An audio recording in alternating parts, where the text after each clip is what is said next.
अस्सलामुअलैकुम, आप देख रहे हैं समा, मैं हूं रमीज अहमद। हेडलाइंस आप न जानी बुलेटिन में कहेंगे आपको खुशामदीद। आगाज करेंगे, चेयरमैन बिलावल भुट्टो जरदारी इस वक्त कराची में न्यूज़ कॉन्फ्रेंस कर रहे हैं। वो ये कहते हैं कि हमने कोरोना पर सियासत नहीं की, लेकिन जवाब में वज़ीर आज़म और वज़रा इस पर मुसलसल सियासत करते रहे। उन्होंने धमकी दी कि अगर अवाम मुआशी सूरत हाल, टारगेट किलिंग और दीगर मामलात पर सड़कों पर निकल आए तो कोई संभाल नहीं सकेगा। मजीद क्या कहा उन्होंने, आइए सुनते हैं। हमने सियासत नहीं की। जब मैं इंटरव्यूज़ के दौरान, प्रेस कॉन्फ्रेंसेस के दौरान वज़ीर आज़म के ख़िलाफ़, हुकूमत के ख़िलाफ़ सियासी बयान, सियासी सवाल किए जाते थे, मैं साइड स्टेप करता था। लेकिन उसका जवाब में हमें क्या मिला? उसका जवाब में वज़ीर आज़म ने सियासत की। उसका जवाब में उनके अपने स्पोक्स पर्सन्स ने मेरा हुकूमत के वज़ीर आला से लेके वज़ीरों तक जो अपने जान को ख़तरा में डाल रहे थे, उनको तकीद को निशाना बनाया। उन डॉक्टर्स को, उन नर्सेस को जो आपका सेहत और ज़िंदगी बचाने के लिए अपने जान को ख़तरा डालते हैं, उन पे भी पीटीआई की तरफ से सियासी बयानबाजी हुआ। वज़ीर आज़म का जो पहला ट्रिप होता है लड़काना में होता है, गैर सियासी ट्रिप, मगर फिर भी एक पार्टिसान पॉलिटिक्स उछालने की कोशिश। इस वक्त पाकिस्तान में आप इसको अफोर्ड नहीं कर सकते हो। अगर NFC अवार्ड पे, अगर 18th अमेंडमेंट पे, अगर जमहूरियत पे, अगर टारगेट किलिंग्स पे इस वक्त इस मुल्क के अवाम बाहर निकलते हैं, अगर उनका मुआशी सूरत हाल पे, इन्फ्लेशन पे, जिस तरीके से उनका पैसा दूसरा जगह खर्च हो रहे हैं मगर उनका सेहत और ज़िंदगी को तहफ़्फ़ुज़ दिलवाने में खर्च नहीं हो रहा, उनको आपका सोशल जो बेसिक इकोनॉमिक राइट्स है उसको दिलवाने में नहीं खर्च हो रहा। अगर इन चीज़ों पे हम बाहर निकलते हैं इस वक्त तो कोई नहीं संभाल सकेगा। जो भी हुकूमत में इस वक्त होता, उनको बड़ा सोच समझ के कौमी सियासत करके यूनिटी के साथ आगे चलना चाहिए। वरना अमेरिका में जहाँ एक उनका अक़लियत के ताल्लुक़ रखने वाले पुलिस के हाथों कत्ल हुआ, पूरा मुल्क एहतजाज कर रहा है। यहाँ इस किस्म की चीज़ें होते रहते हैं। हमारे बहुत से फॉल्ट लाइन्स है। पीटीआई की हुकूमत को अपनी रवैया को तब्दील करना चाहिए और इन चैलेंजेस को, सीरियसनेस को समझना चाहिए और इस सीरियसनेस के साथ इन चैलेंजेस को संभालने की कोशिश। बिलावल जरदारी ने अपनी न्यूज़ कॉन्फ्रेंस में करप्शन का भी तस्करा किया। कहा, करप्शन की बातें तो बहुत होती हैं, इक़दामात भी किए जाते हैं, लेकिन इसका मकसद करप्शन का खात्मा नहीं बल्कि कुछ और होता है। उनका कहना था पीपल्स पार्टी को इस सूरत हाल पर दोनों जानिब मुकाबला करना होगा। करप्शन मौजूद है पाकिस्तान में, हर सेगमेंट ऑफ सोसाइटी से मौजूद है, लेकिन जो हमारा करप्शन के ख़िलाफ़ मुहिम शुरू हो जाते हैं वो करप्शन को ख़त्म करने के लिए नहीं, करप्शन का मुकाबला करने के लिए नहीं, उनका एक दूसरा मकसद होता है और हमें इन दोनों चीज़ें को संभालना पड़ेगा। एक तरफ से हमें करप्शन का मुकाबला करना पड़ेगा, हमें जो ना सिर्फ ब्यूरोक्रेसी में, सियासतदानों में, मगर हाँ अदलिया में भी करप्शन के इश्यूज़ होंगे। हमें ये एड्रेस करना पड़ेगा एक जमहूरी ट्रांसपेरेंट तरीका जिससे फ़ैसले होते हैं और सब वो फ़ैसले कबूल भी करते हैं। और साथ साथ हमें इसको भी वंस एंड फॉर ऑल इसको भी सेटल करना पड़ेगा, इस साइड को जो कि वो विक्टिमाइजेशन का साइड है, जो साइड है केसेस को इस्तेमाल करके किसी को प्रेशर डालने के लिए। जब तक वो जारी रहेगा तब तक आप करप्शन का ख़त्मा नहीं कर सकते हो। हमें हमेशा के लिए, और मैं अपील करता हूँ सुप्रीम कोर्ट ऑफ पाकिस्तान को कि ये इस इशू को उठाए। जो बदनीयती से या करप्शन या दूसरे केसेस बनाते हैं सियासतदानों को, जजेस को, सिविल सोसाइटी के मेंबर्स को स्क्रिप्ट पे ले आने के लिए, उस किस्म के جو انتقامی کیسز ہے وہ ہمیشہ کے لیے ختم ہونا پڑے گا.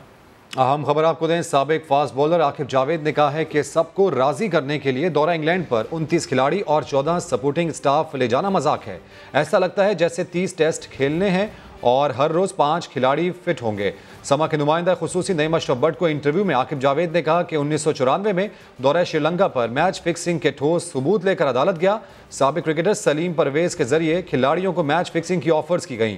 پہلے مجھے ایک ملوث شخص کے ذریعے کہا گیا کہ ان کے ساتھ مل جاؤ ورنہ تمہاری کرکٹ ختم. بعد میں کھلاڑیوں نے خود بھی مجھے آفرز دیں اور ڈرایا بھی کہ بوٹی بوٹی کر دیں گے.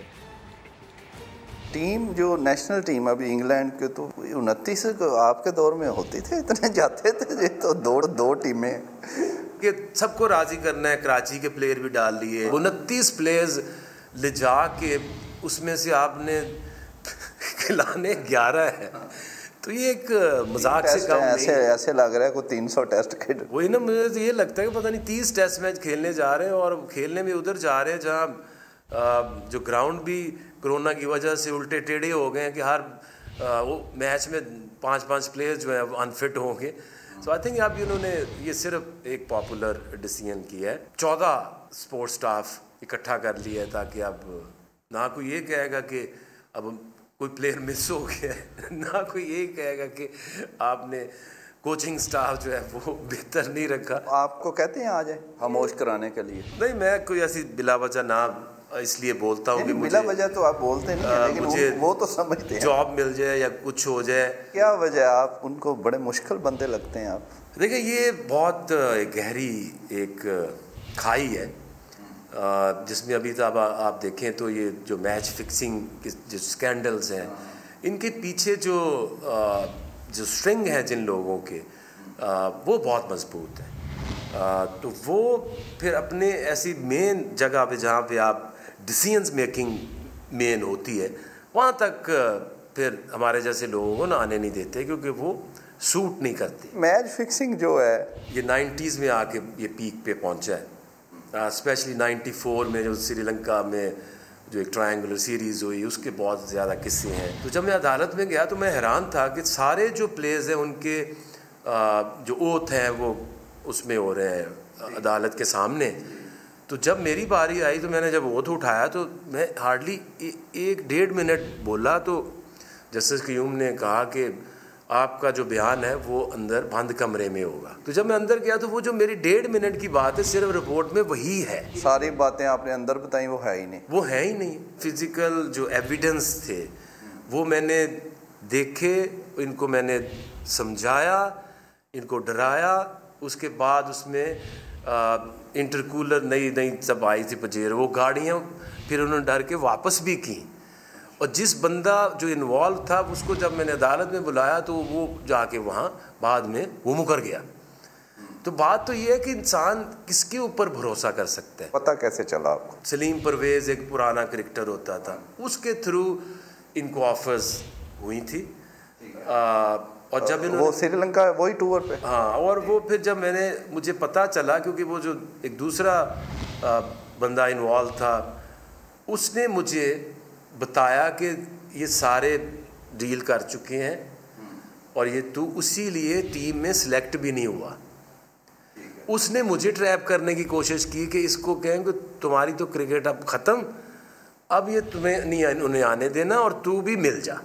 اچھا، اس طرح سے وہ. ہاں، اور دیکھو یہ گاڑیاں جو دکھائیں مجھے اس نے، ان کے پیسے بھی اکاؤنٹوں میں اس نے کہا کہ 50 لاکھ گیا ہے. اور بڑی لمبی ایک ہماری چین ہے، ان کو کوئی ہاتھ نہیں لگا سکتا. اس میں یہ سبھی تھے جو اس وقت ٹیم میں تھے سبھی؟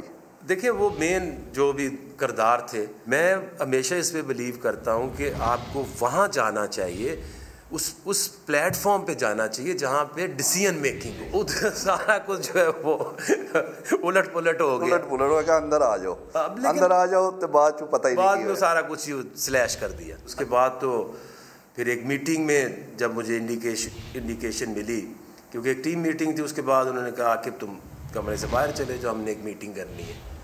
اچھا، وہ کب ہوئی؟ یہ اسی دوران 98 کے دوران ہی ہے. باقی سب کھلاڑی تھے؟ ہاں. تب مجھے آئیڈیا ہوا کہ بعد میں मेरा रूममेट कोई नहीं आ रहा कमरे में। बाद में मुझे ये पता चला कि बात ये हुई है कि इसको कोई बंदा से बात नहीं करेगा, is not one of us.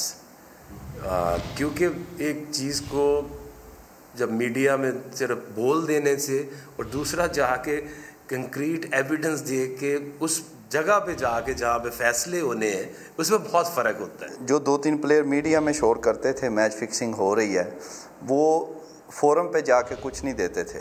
आप मीडिया में नहीं, आप फोरम पे देते थे, और वो सारे बाद में एक हो गए इल्ज़ाम तराशियों वाले, और आपको उन्होंने समझ लिया ये पक्का बंदा है। अगर आप देखें ना तो आपका स्टांस जो है वो तब से लेके अब तक एक जैसा है, तो फिर मेरे उनसे वो ताल्लुक़ क्यों नहीं है जो इन सब के आपस में है। अच्छा, किसी खिलाड़ी ने आपको 90s में जो आपके कोलीग्स थे टीम में, उन्होंने नहीं तरीके से आपको कहा आजा साढ़े नाल रल जा? हाँ, कहा भी, लालच भी दी, डराया भी, उनके मैसेजेस भी पहुँचाए, फ़ोन कॉल्स भी आई कि जान से मार देंगे, बोटी बोटी कर देंगे। बट मैं कहता था अच्छा कर दो, फिर क्या कर सकता हूँ, चलो आओ करो। तो डराया भी, लालच भी दी। लेकिन लालच क्या होती थी? लालच कितनी हद तक लालच यहाँ तक होती थी कि अकाउंट में 50 लाख एडवांस चला जाए, ये इंटरकूलर पे जेरो गाड़ी है, ये ले लो। प्लेयर्स ने भी मुझे फ़ोन पे भी कहा, मिल के भी कहा। जो आपको लालच प्लेयर्स देते थे और धमकियाँ, वो सीनियर्स थे या आपके लेवल के प्लेयर थे? मेरे लेवल के थे। और बॉलर्स थे?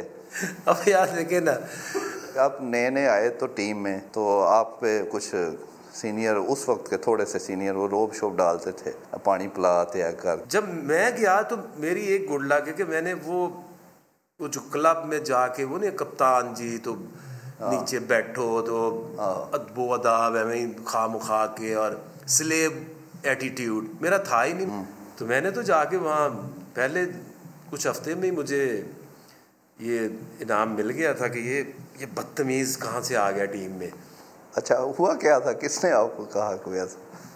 देखिए, होता ये था कि मैंने देखा कि बैग पकड़े हुए हैं सीनियर्स के एयरपोर्ट तक, वो 2 बेचारा बैग पकड़ के जा रहे हैं। ये कौन सा तरीका है? आप चाय, वो पानी पिला दे, वो ये चाय पिला दे।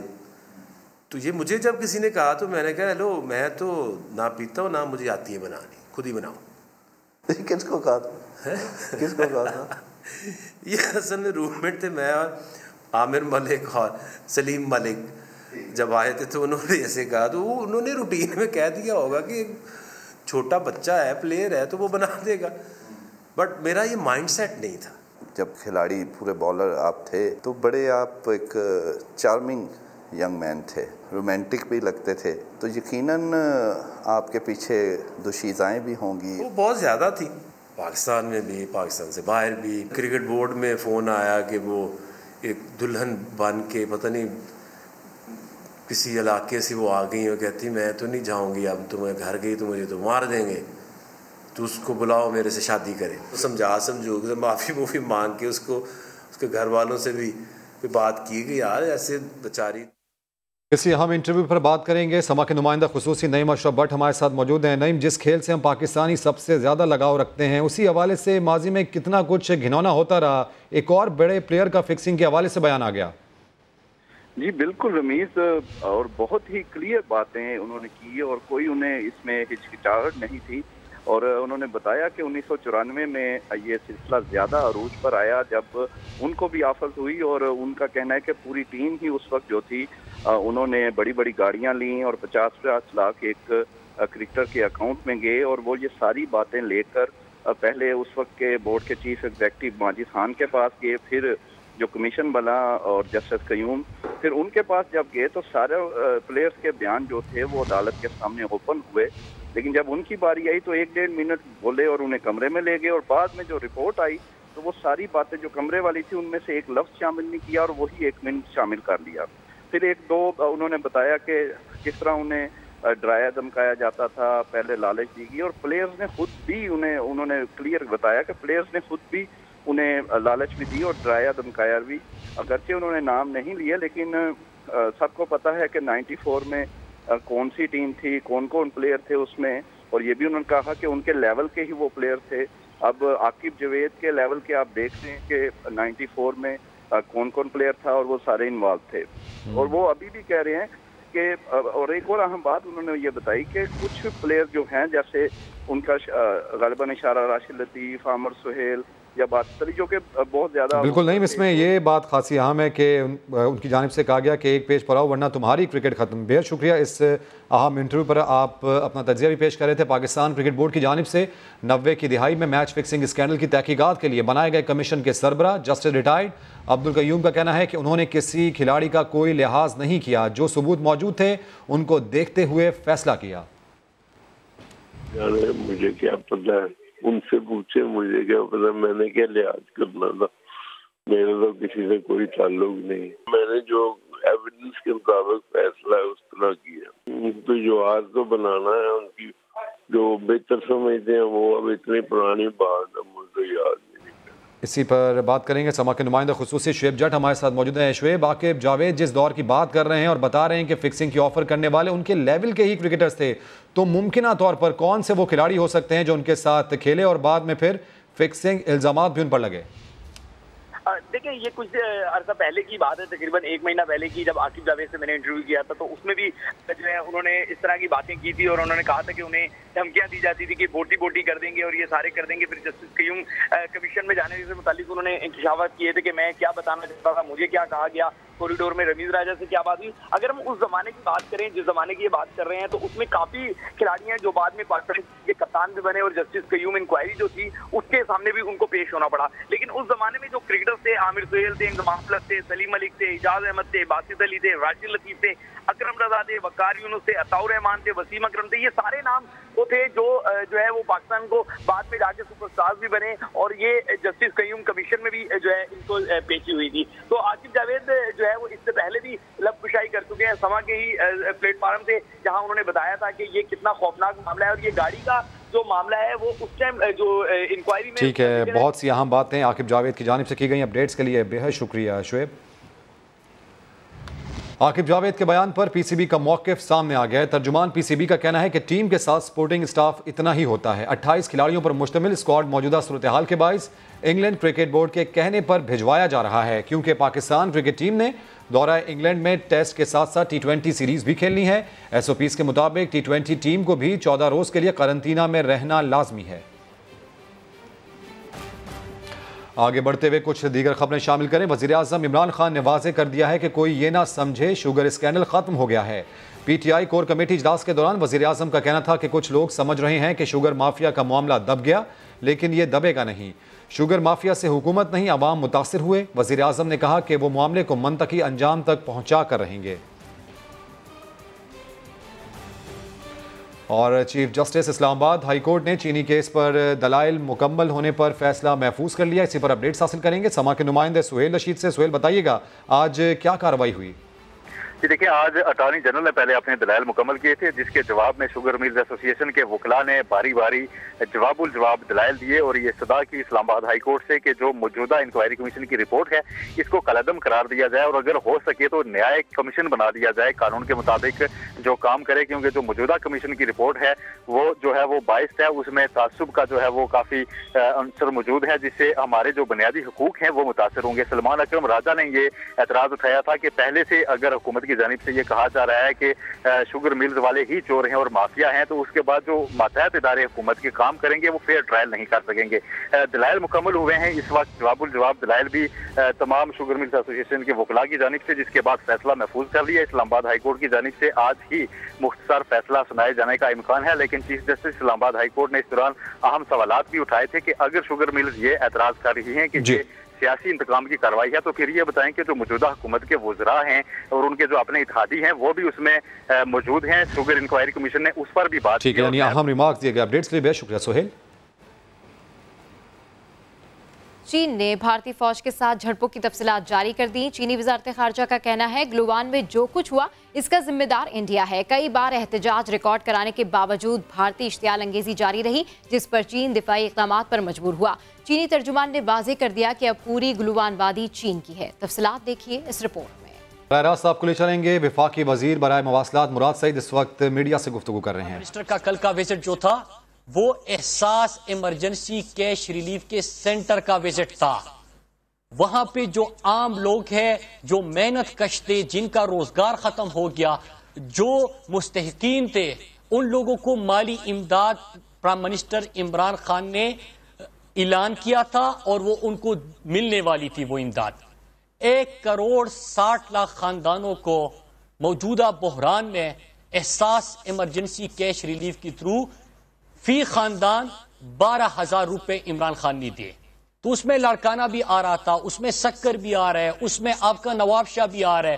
تو وہاں پہ دورے کرنا, وزٹ کرنا, لوگوں کے پاس پہنچنا, ان سے ان کے دکھ درد کا پوچھنا اور ان کو ریلیف دینا, ان کو امداد دینا, اس پہ تو آپ کو خوش ہونا چاہیے تھا کہ جو کام آپ لوگوں نے صدیوں سے نہیں کیا, جو کام آپ لوگوں نے عرصے دراز سے نہیں کیا, ابھی بھی سندھ میں آپ کی حکومت لیکن لوگوں کے زخموں پہ مرہم آپ نہیں رکھ رہے. تو اگر ملک کا پرائم منسٹر وہاں پہ آیا ہے تو آپ کو خوش ہونا چاہیے تھا. اس قسم کی سیاست آپ کو نہیں کرنی چاہیے تھی. اس کے ساتھ ساتھ اس بات پہ بھی خوش ہونا چاہیے تھا کہ 10% کوٹا سندھ کا جو پرائم منسٹر کا سب سے بڑا اس حکومت کا پروگرام جو چل رہا ہے وہ غربت کے خاتمے کا احساس پروگرام. پہلے سال اس کے لیے 192 ارب رکھے گئے تھے. اس سال کے بجٹ میں 208 ارب اس کے لیے رکھے گئے ہیں. اور جو کرونا کی وبا پھیلی, لاک ڈاؤن ہوا, مالی بحران تھا, لوگوں کے روزگار چھینے گئے, لوگ بے روزگار ہو گئے, تو اس وقت عمران خان نے 144 بلین کا مزید یہ پروگرام بڑھایا تاکہ 12,000 فی خاندان لوگوں کو دیا جا سکے. اس میں لاکھوں خاندان سندھ کے لوگوں کو یہ امداد مل چکی ہے. اس کے ساتھ میں یہ بھی مثال دوں کہ انڈیا کے اندر جو لاک ڈاؤن ہوا, انہوں نے 12 کروڑ لوگ وہاں پہ بے روزگار ہوئے. جب لاک ڈاؤن ختم ہوا تو کیسز 1,90,000 تک پہنچ چکے تھے اور لاک ڈاؤن سے پہلے 635 کیسز تھے. امریکہ جیسے ملک میں 4 کروڑ لوگ لاک ڈاؤن کی وجہ سے بے روزگار ہو گئے. لیکن اگر کسی نے اتنا بڑا ریلیف پروگرام دیا, انڈیا کے اندر آپ رپورٹس دیکھ رہے ہیں کہ غربت میں اضافہ ہو رہا ہے, بے روزگاری میں اضافہ ہو رہا ہے. اگر لوگوں کو 2 ہفتے کے اندر امداد نہ پہنچی تو وہاں پہ لوگ بھوک سے مر جائیں گے. لیکن پرائم منسٹر صاحب کو اس کا احساس تھا, لہٰذا یہ احساس ایمرجنسی کیش ریلیف کا آغاز کیا گیا. میں سمجھا تھا کہ آپ اپنے لوگوں کے خوشی کے اوپر خوش ہوں گے. اگر لاڑکانہ کے اندر کسی کو امداد مل رہی ہے, سکر کے اندر مل رہی ہے, باقی انٹیریئر سندھ کے علاقوں میں مل رہی ہے, کراچی میں مل رہی ہے, تو آپ اس کو اپریشیٹ بھی کریں گے, خوش بھی ہوں گے. لیکن آپ نے نہ خود کچھ کرنا ہے اور نہ دوسرے کو کرنے دینا ہے. اور میں اس کی مثال دوں, پھر میں لوکسٹ, NFC, ہیلتھ اور باقی جو پوائنٹس اٹھائے گئے ہیں اس کے اوپر آتا ہوں. آپ کو یاد ہوگا کہ جب لاک ڈاؤن ہوا تو ہمارے بہت سارے لوگ جو ہے وہاں پہ کوئلے کی کان تھے, کول مائنز تھے, وہاں پہ مختلف جگہوں پہ کام کر رہے تھے, ان تک امداد نہیں پہنچی. ٹی وی کے اوپر مناظر نظر آ رہے تھے, لوگ بھوک سے بلک اٹھے تھے. اسی وقت بھی گورنر عمران اسماعیل نے خود اور اپنے دوستوں کے تھرو ان تک امداد پہنچی. آپ اس پہ بھی ناراض ہو گئے. اس وقت بجٹ سیشن کے اندر میں کراچی کے لوگوں کو کہتا ہوں کہ اپنے کراچی کے MNS کی سپیچز وہ ضرور سنیں, ان کا موقف سنیں کہ وفاق کی طرف سے ان کو جو ترقیاتی کاموں کے لیے, مطلب پانی وہاں پہ مسئلہ ہے کراچی کے اندر, پانی مافیا کراچی کے اندر بن چکا ہے, لیکن پانی کا مسئلہ آپ حل نہیں کر رہے. وہاں پہ MNAs وفاق سے کچھ لے کے وہاں پہ جاتا ہے تو آپ اس کے اوپر سٹے لے لیتے ہو, تو آپ خود کچھ نہیں کر رہے. لیکن اگر یہاں سے ان کے ایشوز حل ہونے کی کوشش ہو رہی ہے تو آپ اس پہ سیاست کرتے ہو. آپ نے راشن کا وعدہ ضرور کیا تھا, احساس ایمرجنسی کیش وہ ایک بندے کے پاس 12,000 روپے تو پہنچ گیا اور پوری دنیا نے دیکھا, بلکہ دنیا کے اندر جو بڑے ادارے ہیں وہ اس وقت اس موجودہ بحران کے اندر سب سے بڑا قدم قرار دے رہے ہیں. لیکن اس کے ساتھ ساتھ ہمارے جو وہاں پہ ریپرزنٹیٹیوز تھے, چاہے وہ فیصل واڈا ہو, علی زیدی ہو, گورنر صاحب ہو جو کہ وفاق کے نمائندے ہیں وہاں پہ, باقی MNAs ہو, وہ وہاں پہ خود اپنی مدد آپ کے تحت لوگوں کی مدد کے لیے پہنچے تھے. وہاں پہ راشن کا تقسیم ہو رہا تھا, لیکن آپ نے تو سرکاری خزانے سے راشن کا وعدہ ضرور کیا لیکن کسی کو راشن نہیں مل سکا.